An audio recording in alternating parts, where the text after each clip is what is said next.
Hey, welcome back. Today we learn conditional statements.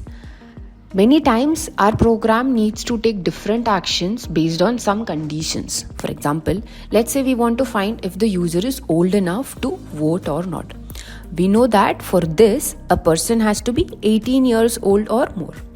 Now, our program has to behave differently if the age is below 18 and if the age is above or equal to 18.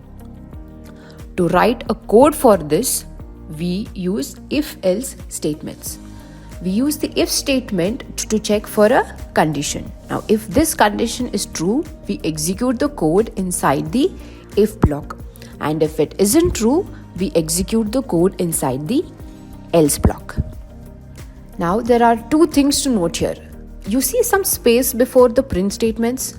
This space is called indentation. Okay, the code that you want to execute when a condition is true should be written after giving an indentation.